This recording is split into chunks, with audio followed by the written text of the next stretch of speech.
everyone.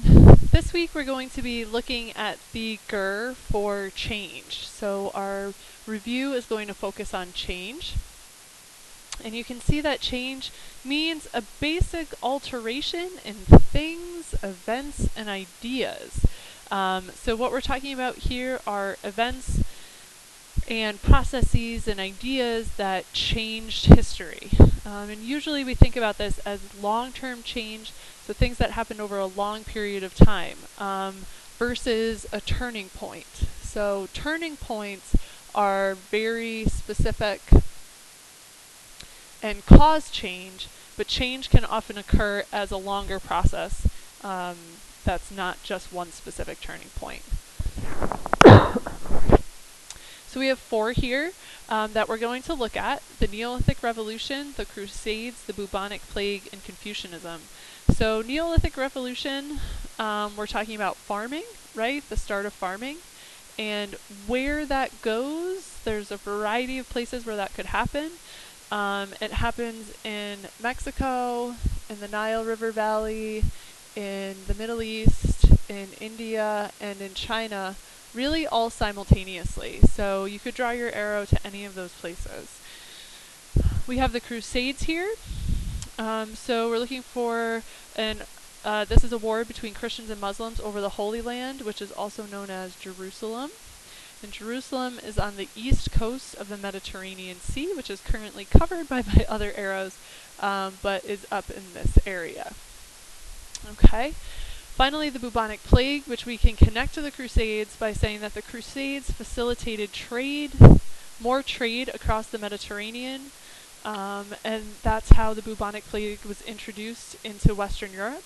The plague also started in Asia and traveled across the Silk Roads as a result of the increased interaction from trade with the Mongols during the Pax Mongolica. And then finally, Confucianism. Confucianism had a really powerful effect on China and caused lots of change in different areas of East Asia over time. So Confucianism is from China, and we want to add the belief here they have the 5 relationships and respect for your elders, which is filial piety. So we have that idea. Now, one of the things that you do need to do on your map is label the 7 continents and 5 oceans. If you have not done so already, please make sure you do so. Again, you can use any textbook or the internet to look up the 7 continents and the 5 oceans. I would like to point out that labeling the Pacific Ocean twice does not count as your 5th ocean, and Greenland is not a continent, so please do not label it. It is controlled by Denmark and is part of North America. Okay, I'm going to move forward into the multiple choice questions. If you need another moment to work on your map, please pause the video.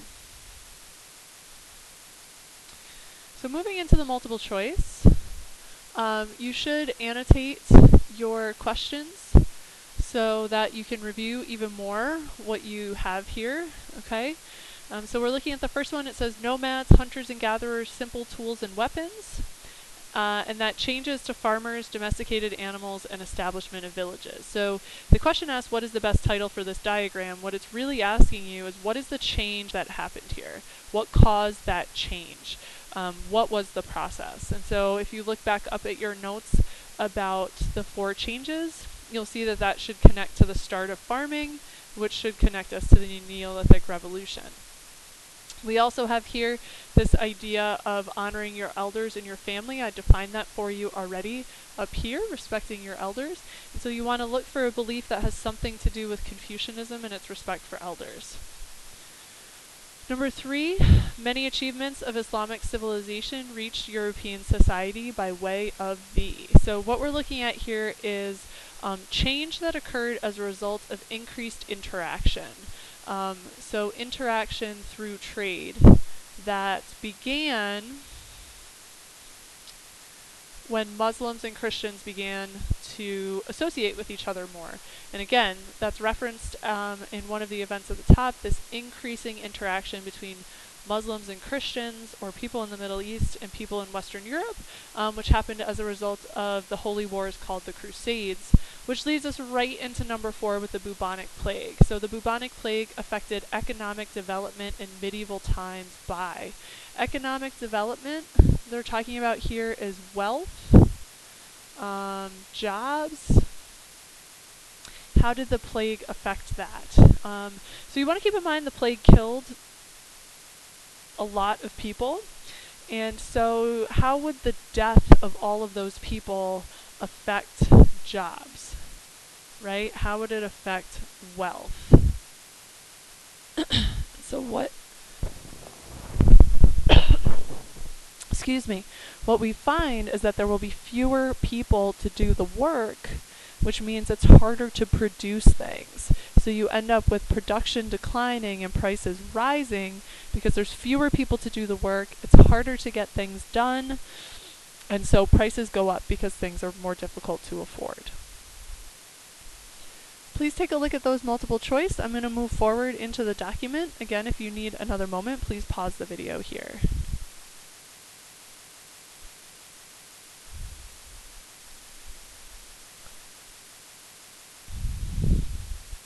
Alright, so we have a document here about the Neolithic Revolution, which we already discussed was the start of farming. So let's see what it has to say. The Neolithic Revolution also changed the way people lived.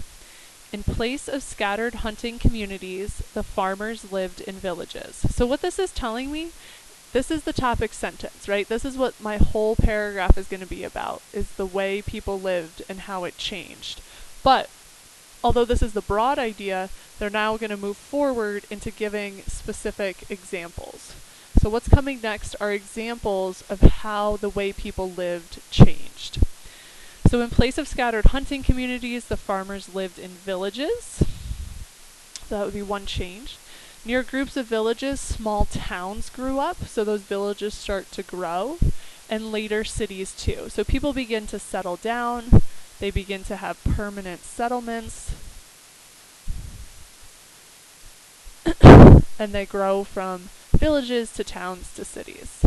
Thus, the Neolithic Revolution made civilization itself possible. When you see this word civilization, you want to think about all the different grapes categories that we've discussed. So, ways people adapted to their geography, religion, achievements or new technologies, how the political system was organized, what the economic system was like, and social classes. All of those things develop because people stayed in one place after they started farming. Within the villages, towns, and cities, it was possible for people to specialize in the sort of work they could do best. Many stopped producing food at all, making instead tools and other goods that farmers needed. So, since not everyone had to farm, they were creating a surplus. They had a surplus of food. People could focus on other things that the farmers needed. So everyone else started having jobs that really supported the farmers. This process of exchange led to trade and traders, and the growth of trade made it possible for people to specialize even more. So this is another word for merchants, is what we really mean here. So as people started to specialize, they could trade their goods. So based on this document, state one impact of the Neolithic Revolution on the way people lived. So what you cannot say is that the way people lived changed. You need to be more specific than that, and we underlined a few and discussed a few options there. So take a minute and write one down from your source. And then the next piece is to write down 2 pieces of outside information you can associate with this source. So outside information, you really want to think about what other vocabulary could you use. So what words, what specific ideas, technologies, vocabulary about those things could you include here? So one example is to give an example of a civilization. So the document says that civilization was made possible, and then I gave you an example of one. So Mesopotamia developed because of these changes. We also know that this farming happened very close to the rivers.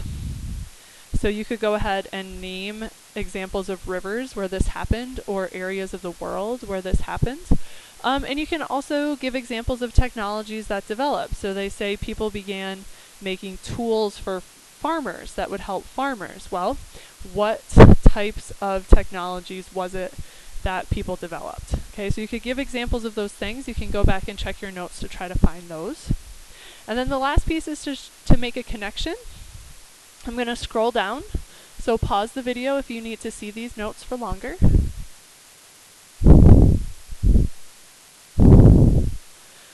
So how does this connect to what you are currently learning in class? You could connect this to any big change. So think about what you're learning in class and what changes occurred in that unit. Almost every unit we study has some sort of change or turning point. Okay, so you could talk about that. You could also give an example of wherever you're studying and farming. So how do they farm? Where do they farm? Do they have technologies that were used to do that farming? Both of those are good options in terms of connections. Please feel free to watch the video again if you need to hear it one more time.